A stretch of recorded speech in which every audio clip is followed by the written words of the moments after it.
he's been good at engaging, and he's been good in mid to late game team fights. It's just getting there sometimes means that SK Telecom has to overcome giant deficits. I mean, considering where the game was, Blank got a farming phase that perhaps he should never have been granted from reprise from KT, kind of taking their foot off the accelerator. So, KT, great start to game one. They need to actually drag that out, though. And will we see something different? Because, again, that was comfort for KT, and SKT had an answer. I think the Karma ban that we saw is a throwaway. Now is where the Maokai should be banned, and there it is.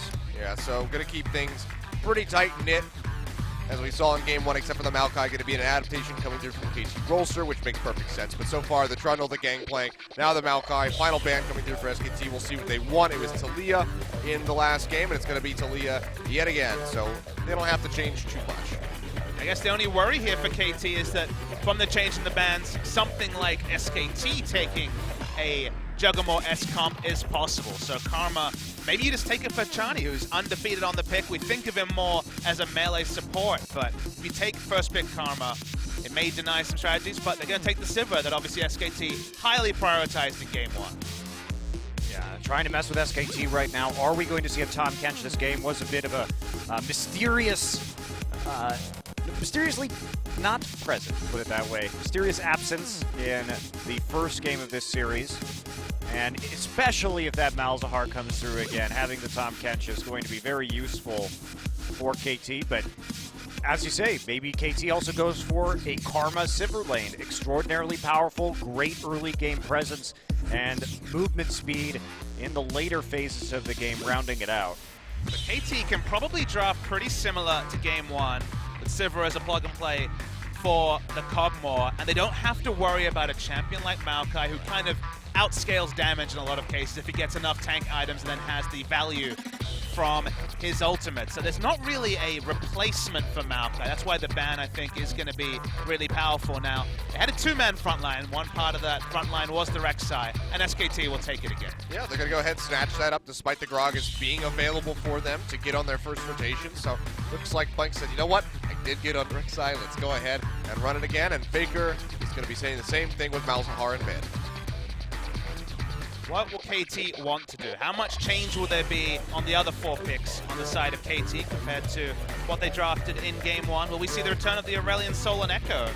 The Echo is quite likely, worth knowing that game one was, of course, Sunday's first competitive loss on Echo. He is now 8-1 on that champion lifetime. Still got a pretty good score line to go off of, but definitely besmirched after that loss in game one. So it looks like they are going to be revisiting this pick. Have the long hover over it. It looks like it could just be Gragas yet again. So far, Sivir going to be the only plug-and-play tool coming in. KT, they're just going to keep it going.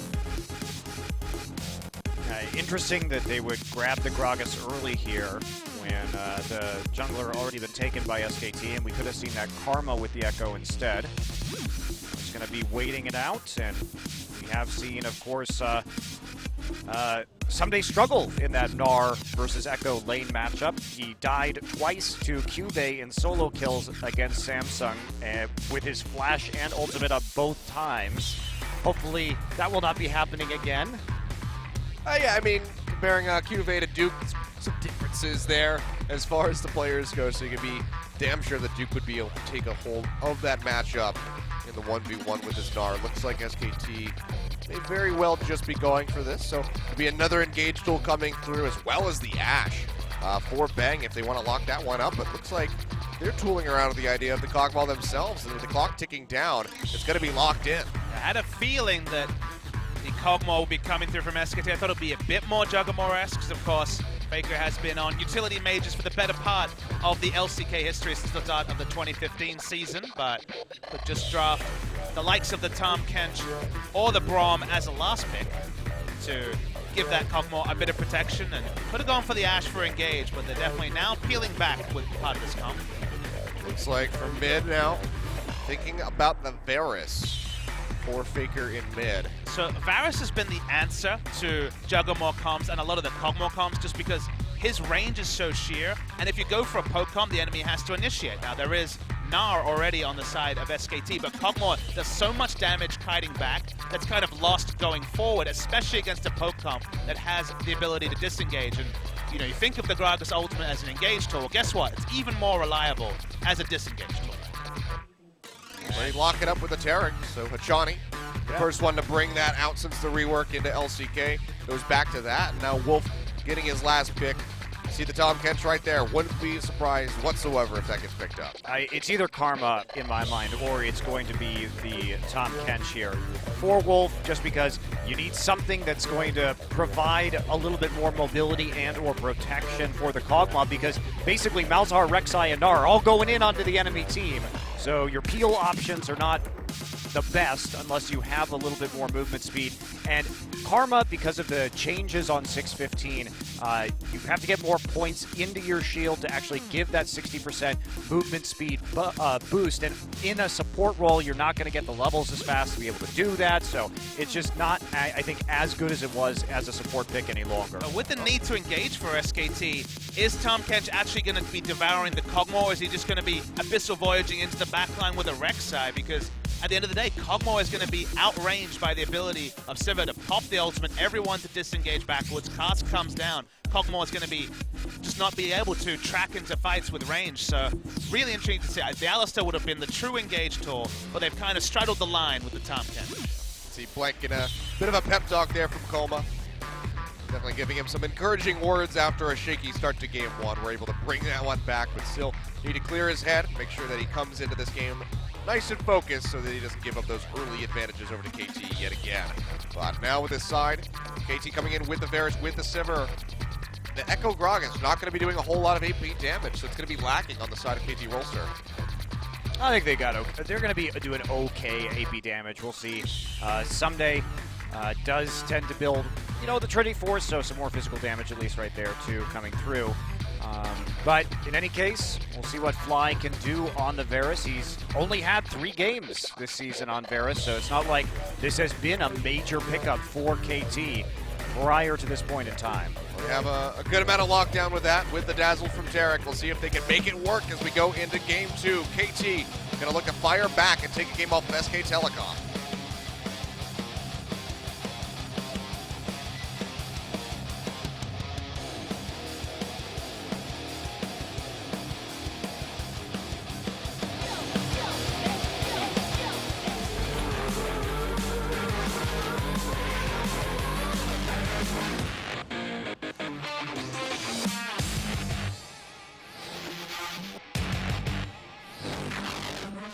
All right, here we go yet again. It's going to be an Infernal Drake starting us off. And the SKT fans woke up for sure. KT still present, but you can tell that there's a bit of a bolstering that went in for the SK Telecom fans since the start of that game 1. So going to be feeling a lot more confident after seeing that turnaround performance. Well, the KT fans have felt this feeling before. Against SK Telecom, they are now SKT are now 21-5 against KT since the start of LCK Spring 2015. Got a lot to overcome, that's for sure. What a great picture of Look SKT. at Wolf. Yeah, Wolf. Pro tier. That does remind me a lot of how Wolf takes pictures. The nails aren't really there though. Very accurate likeness. You need those longer nails coming out to really seal the deal. So I give it an 8 out of 10. Okay.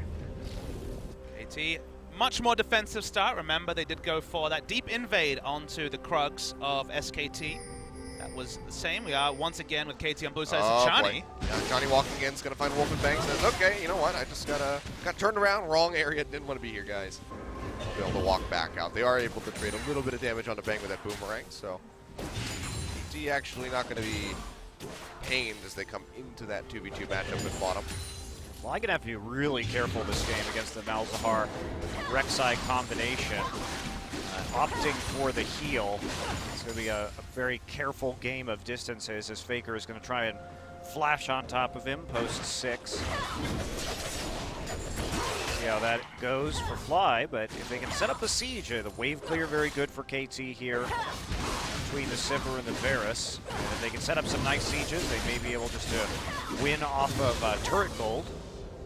Teamfight-wise, they have damage, but certainly they don't have a lot of lockdown outside the Dazzle. We have seen Hachani and Someday link up very well with this Echo Tarek and the Bastion Dazzle link that comes through, but team fighting a lot harder for KT to actually get the win with. They really need to snowball in the mid game with the turret gold, as you were suggesting. It was actually clever by Hachani.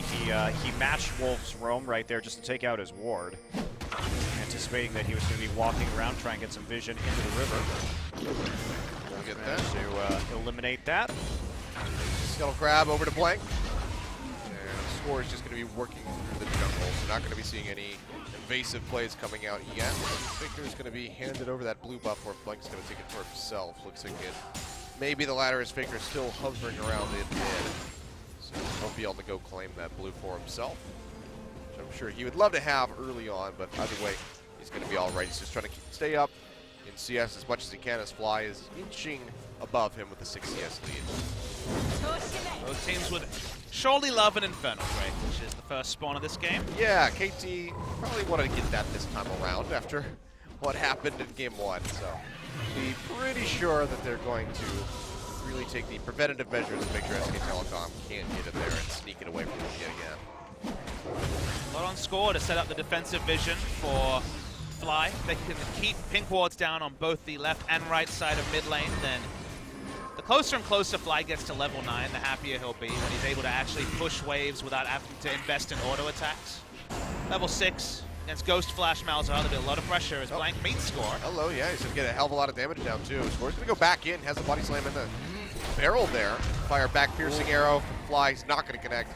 Blank's able to tunnel out of there, will hold on to the flash, but it's definitely going to be a bit brutal for the rec side. Faker, he knows where Score is. He's just going to play back, keep himself safe, not going to be falling for these old tricks. Blank. Oh boy. Okay. Okay. Should be able to do it. Oh, never mind. Has to let it reset, but he stays alive. Well, So that could have been that's very the embarrassing. Yeah. That would have. That probably would have tilted him more than getting killed twice in the first 10 minutes of Game 1. That all happened because Faker was very low on mana. He just used his last bit on the screen as we speak, so wasn't able to react to the pressure coming through from the Gragas and Varus. So good situational awareness from Score. Yeah, actually, in this matchup so far, Fly really getting the better end of it. He's done a great job of zoning Faker off a lot of CS. Big lead in the early part of the laning phase. Also, one of the key things for Malzahar is to get a very early lost chapter to get the 20% mana regen upon level up. When you don't have that, you know, if you don't get the Malefic Visions getting the maximum amount of mana back, you can really lose out. And you don't want to opt into auto attack trades against a Varus, so that's been good laning phase for Fly so far. He was about 30 CS behind consistently in Game 1. Yeah, we see the roam up here from Wolf is catching the wave to make sure that Faker will be able to farm this, but Score and Chani are just going to push in, but not going to be able to get too much accomplished. You can see just how good these teams are at minion wave control because they are preempting it, Faker calling his teammate up while Arrow was out of lane, so Wolf for freeze, but at the same time, Score and Hachani also called into the mid lane to prevent that from happening, so every little thing taken into account by KT and SKT here. What separates these two teams from Samsung, who have a lot of high-level League of Legends down, but that was one thing that was really conspicuous in the best of 5 between KT and Samsung 2 days ago, was that Samsung were just losing that extra 50 CS over the first 20 minutes that KT were always able to rotate and pick up. A couple things that Samsung did significantly worse than KT in that series. Bang. He's going to move forward, gets a bit of damage in. Started with the recurve bow. Make a 6. So to be able to fire off, yeah, that pink ward will spot them out. It looks like Hachani and Arrow are able to back off in time, but this could be a big opening on that tower here for SK Telecom. Getting that first brick gold is quite nice for them. It's also the wave denial. That was a huge wave that they just pushed into the turret and zoned them off, so nice opportunity there for SK Telecom to play around the minion waves a little bit further. Faker going to be blocking that piercing arrow with his passive.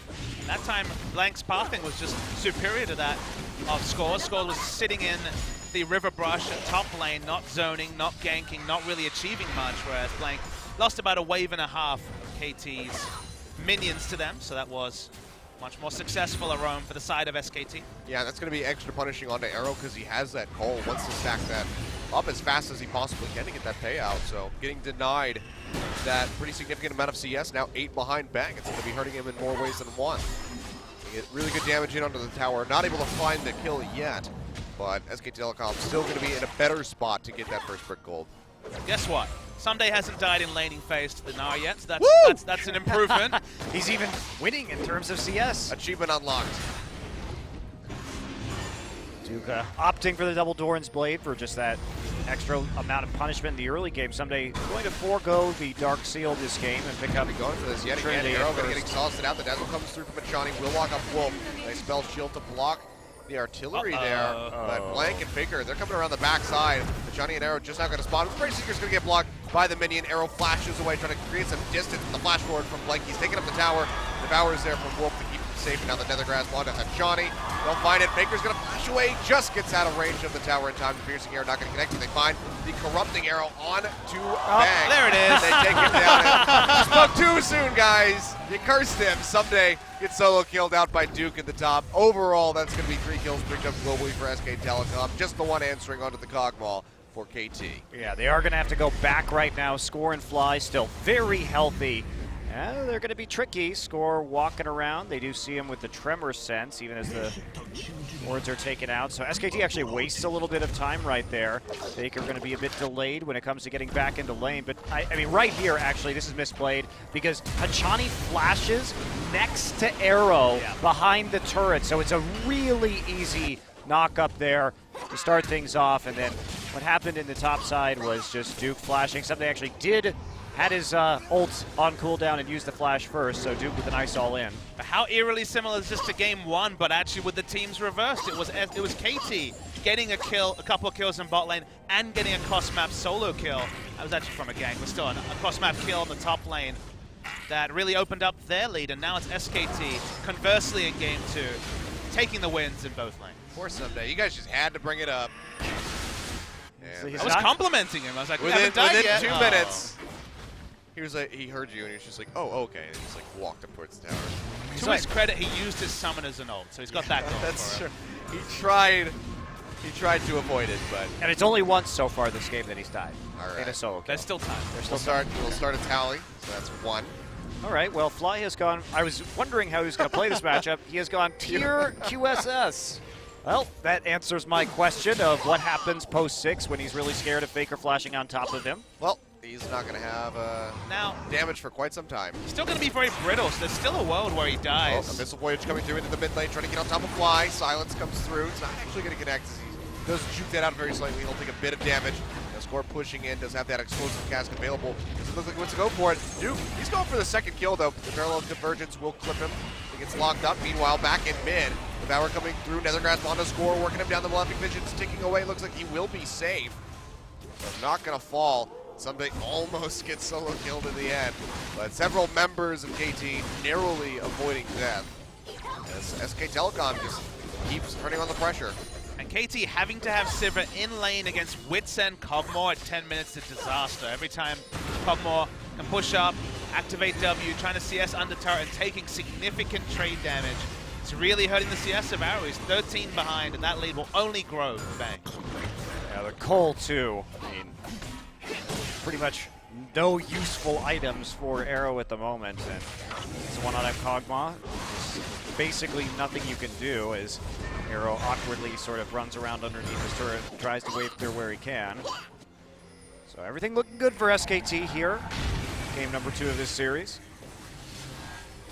Now I gotta find Blank, so he won't be able to take away those Raptors. Score is coming down, but Turtle Drake still untouched by either side. SKT definitely in the more advantageous position to try to make that play happen. Score's gonna walk in. Gonna take a hell of a lot of damage. Goes back in with the body slam. They might try to collapse down. Fly is on the way, but Score's just too damn low, and Wolf is on the roam, so he has to back off. Lang's been excellent this game. Yeah. He was good in game 1 after the massive hiccups early, but he's been excellent in game 2. His pathing has been so much superior to Score, who has been the best performing jungler this season next to Peanut. I mean, SKT as a whole in this game are looking a lot better compared to the start of last. I mean, the wraparounds consistently pushing Arrow and Hajani out of his bottom lane is really good. They will finally be able to get that first tower. And you can see big burst of gold comes through. They're going to be 2K up, and they're going to be looking for an Infernal Drake as well. I mean, every map movement from Blank has done something. It's denied waves, gotten ganks, it's punished the enemy jungler, where Score has been camping brushes and just failing to make things happen apart from the one kill involvement. And that Infernal Drake is going to go to SK Telecom. Yeah, and even that kill involvement was coming from the fact that he was late to the bottom side of the map. He was responding to something rather than making a proactive play. Everyone's mid. Looking for a play on the Faker. Does have the flash of the Ghost available. The Dazzle, of course, going to be cleansed off by the passive. They are able to knock him into the wall, but they can't get him back towards the Gragas. So Faker, they'll be able to make it out alive. Doesn't even have to pump the flash. Yeah, I'm surprised Score didn't commit with a flash right there. Just a little bit harder, but without knowing where the Kog'Maw was on the map, can be a bit dangerous. So does at least just get a summoner out in exchange for an explosive cast. Not going to be a good trade there for SKT, but they're still quite happy with the way this game is playing out. Starting to move lanes around a little bit. Bang now reassigned into mid and easily clears that. And KT, the Drake control is really hurting him in this series so far. Oh boy, a Missile Voyage coming through from Wolf and Bang. Exhaust straight in onto the Sivir. They will get the Dazzle, but he's taking so much damage. As that spell shield coming through from the Terran to try to keep him alive, but Blank is here yet again. TP going to be coming down from Someday, matched by Duke. Might just have to cancel this one out now. Hachani going to be on the run. They will cancel both of those teleports from the top lane. Blank still pushing forward. Not going to be able to find any other kills, but yet again, SK Telecom just keep gaining ground. Yeah, their coordination is spectacular on these ganks, using that Abyssal Voyage properly and then Blank covering the other angle. So they just waited for that flash to be used, and it was inflicting maximum punishment because they got all the summoners out and got the kill just because they were able to control the angle of escape that Arrow had. Guys, I think we've misunderstood the nerves issue that Blank goes through. It's actually the normal games that seem to make him nervous because he's getting closer and closer to being someone you describe as a clutch player. Because when you think of the finals, when you think of the elimination matches, Blank has consistently performed. Yeah, and it's always the question, too. When he gets into one of these big matches, of course, he's had to go against Pina, who we thought last season was a significantly better jungler, and he outperformed Peanut in that finals. We saw the MSI playoff run where Blank really stepped up his game, and Score, who has been the picture of jungle consistency this season, is having a lot of problems, at least in game number 2. Maybe it's like he needs like a minimum amount of people in the audience watching him to be able to perform. Otherwise, he just can't do it. Yes, sir. It's a weird performance anxiety, but Blank, Blank he's kind of been an anachronism in that way, and that every time you think he's going to be a problem, he's not as Arrow. Yeah, Bang coming in, Spell Shield will absorb that ultimate. Hachani zips his way down here, but not going to be able to get in range to try to capitalize on Bang and turn that one around. So Arrow just going to take some damage, has to pop the ultimate. Well, KT have to work some magic in this one. Down in gold, down in the Infernal Drake, and they just didn't have the items to even fight that Infernal Drake early. It was tier QSS on the mid, and then Cole and Kadrill's Warhammer coming through from Arrow, or Caulfield's Warhammer, excuse me. Kadrill's. I mean, he just made up a new item. Yeah, nice. All right, we'll patent it, copyright it. Doesn't get taken away. Be a bit of a scuffle there. Blank makes it out. We'll have the better of that. SK Telecom with this lead. Mountain Drake going to be the second one coming up.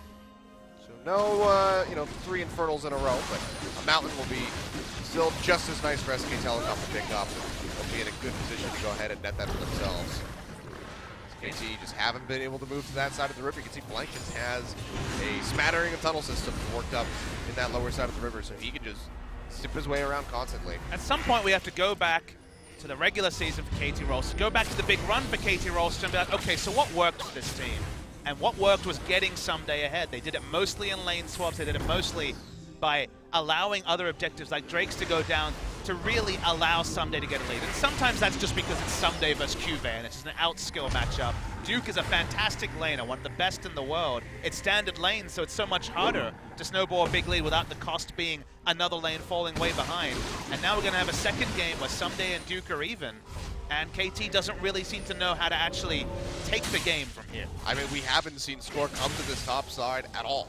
This is what happened last year when Someday won the regular season MVP in Summer, despite the fact that Score almost never visited his lane. And I kind of wondered, I was like, okay, you know this guy's your MVP, you know this guy's your carry, gank for his lane, and Score kind of refused to do so. The standard lanes meta being reinforced seems to have just reinforced that point, and Someday's doing fine, he's doing equitable, but that's not when KT wins, when Someday's going even with his opponent. I mean, hasn't gotten solo killed yet again, but that Frozen Mallet from Duke is still going to do some work.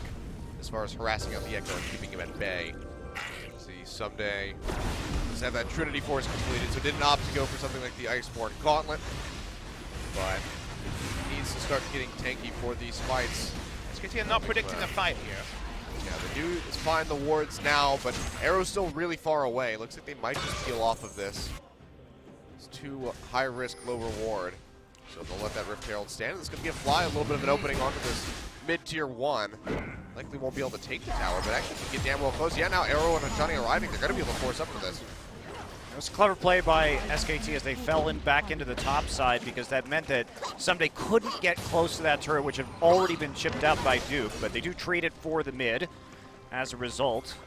It'll be a nice opening up on the map here for KT as this Dragon Kid ready to respond in the next couple seconds here.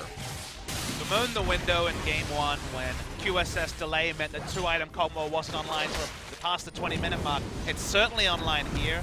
The Malefic Vision's bouncing around. It's going to be doing insane damage with no magic resist completed. Yeah, well, that's They're going going to for a kill. coming through. Flash forward in for the Dazzle onto Faker. Scores here as well to try to follow up. And now Wolf arriving in time will get the Devour onto Faker to save his life. For the time being, spits it back in. Faker not really in range to get much done. The Nethergrass Master coming on to Hachani. They get the pop-up from Blank as well, and they're going to find a kill. So KT trying to get a pick on the Faker, but the arrival from Wolf is just too much. Just not enough damage to kill him in the chain CC window that they had. Then they got caught out. Abyssal Voyage, or Wolf able to get up there and get into the fight in conjunction with Duke having to use the teleport, and Someday was already chunked out.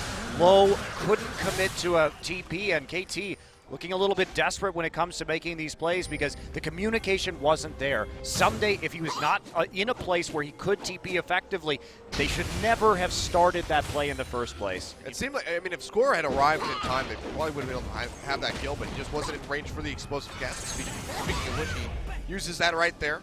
Gets some damage down onto Duke, but Faker is waiting in the wings as well. Not going to be able to find a whole lot of anything as KT and a Mountain Drake goes over to SK Telecom. Monty's first point, you have to play to the items you have built. If you've gone for safety first, don't look for a pick. You don't have the damage to do so. Now, KT at least used the tools they had smartly. Before they face checked to follow the flashing Faker, they popped the Cosmic Radiance early to at least make the face check that much safer. But the item discrepancy is what really cost them. This is the perfect setup for a pick. They layer everything correctly. They actually wait out the CC duration. If they had an extra Hex Drinker, if they had any more damage, Faker would have been low enough that sure, you face check and get the kill. But Tahm Kench is in position. The Cosmic Radiance runs out, and so does KT's luck. Yeah, Blank also with another good follow-up engage. As they turn that fight on its head, Johnny just didn't have any tools left to effectively escape that because he had to use his flash offensively to chain the Chain of Corruption into the Dazzle. So no luck there for KT. They weren't set up. Duke with the faster teleport, and Someday has a chance now to maybe make a play, but how is it going to turn into an objective? The Mountain Drake is already gone. One of the most fascinating things about this series is that SKT have chosen to play on red side. Not something we would have expected. Blue side was prioritized by KT, both in their last series and in this one. SKT have just gotten information. Score getting pitched on. Jump forward from Duke is enough for Score to go ahead and hold the flash, so he will keep himself safe, but no flash body slams. Gonna be coming through. Blank waiting in the Raptor pit, maybe looking for a dive under that tower. Gonna think better of it. Will zip his way in, but now SK Telecom moving back up this river. Have an immense amount of pressure, so they can get some nice priority vision in around this Baron pit. And what red side allows you to do is to scope out what the enemy wants to do and respond to it. And just like we've always typified SKT as a team to wait for a patch to settle, watch VODs of other teams, and perfect strategies other teams innovated, being on the red side multiple games in a row, wait for KT to tip their hand, and then make your adaptations. And speaking of adaptations. Yeah, that is just going to be the tunnel in. Abyssal Voyage coming through. They can't even get close to it. Wolf.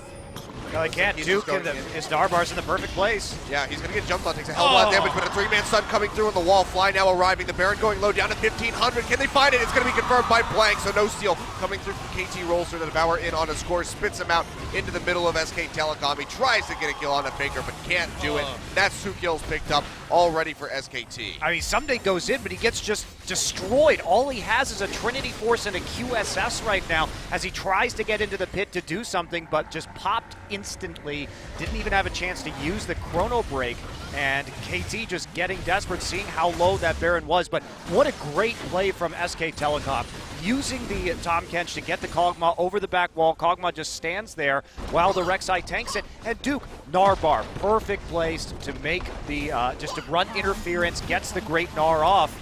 And now SK Telecom running away with this game. I mean, could the setup have been any more immaculate? Used every tool they had efficiently. Duke gets a 3-man now that in a different game just wins you and gets you a wombo engage, but it's a wombo denial, as some days the only man to get in to try and contest the Baron dies instantly, like you mentioned. His item build's not for team fighting. Yeah. And KT, they were punished a moment ago for looking for an aggressive pick without the damage.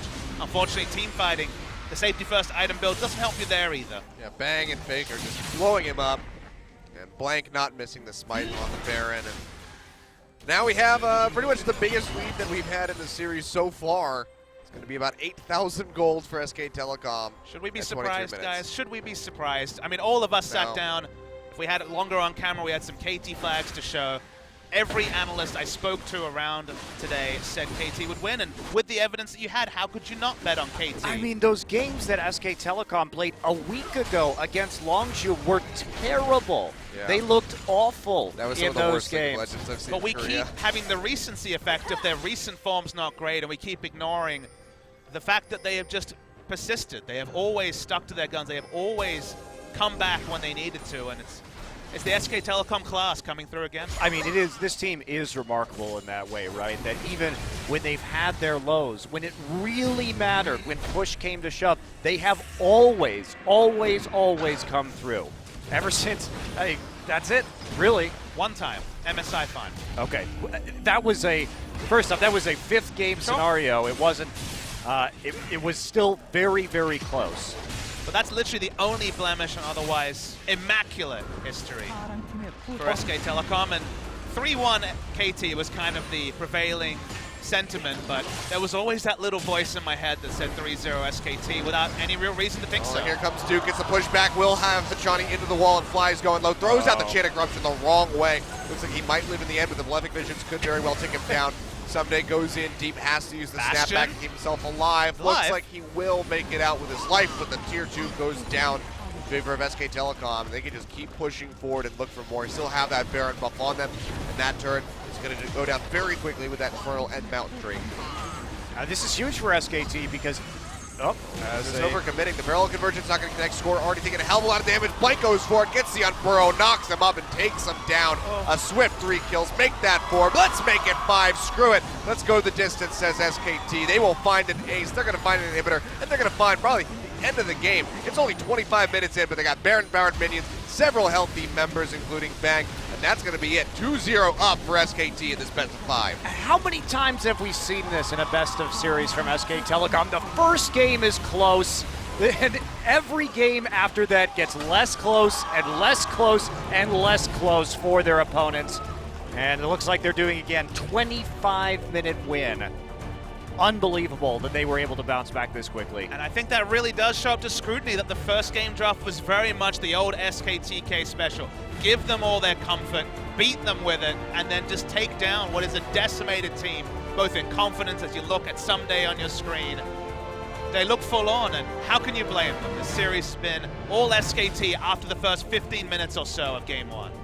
Incredibly impressive. Well, we thought this patch would be good for SKT. On paper, they've got such strong laners, and they've been able to take it now. Bounce back after that first game, early game deficit, and it's been convincing ever since then. Well, Coma now just one more win away for a victory. We're going to go to a break in a little bit here, but SK Telecom really poised to just take this series in a 3-0. Again, not what we expected whatsoever. Well, and it's so hard, I think, for Arrow, in particular in this matchup. Like, KT needs somebody else to carry. on this team. And Arrow, they tried to take away the Sivir this game. They took away the Sivir Taric that SKT had last game. But that is not a good laning matchup against the Kog'Maw. Like, there's not really any way you can stop the poke from coming through. And the recall timings really exacerbated that. Cole into Caulfield's Warhammer, just not a great place if you want to keep your turret up and prevent SKT from snowballing. They need to get Fly out of lane. They need to get him playmaking like he has in recent series, because if he just halves lane against Faker, if Duke and someday half lane, I think SKT just take it 3-0. Yeah, have to see if Score can actually pay some visits and attention up to that top lane, try to get someday rolling, because that's been their win condition in the past, and we just didn't see that at all here in this second game. And now SK Telecom are poised to go to yet another final, again, against Rock Tigers. Well, not only that, but the power, their fate is in their hand. They can get to Worlds by winning here today. They will guarantee their spot at least as the number 2 seed from Korea at the World Championship. So it goes well beyond what we're seeing this season and goes into the rest of the year as well. That's a very good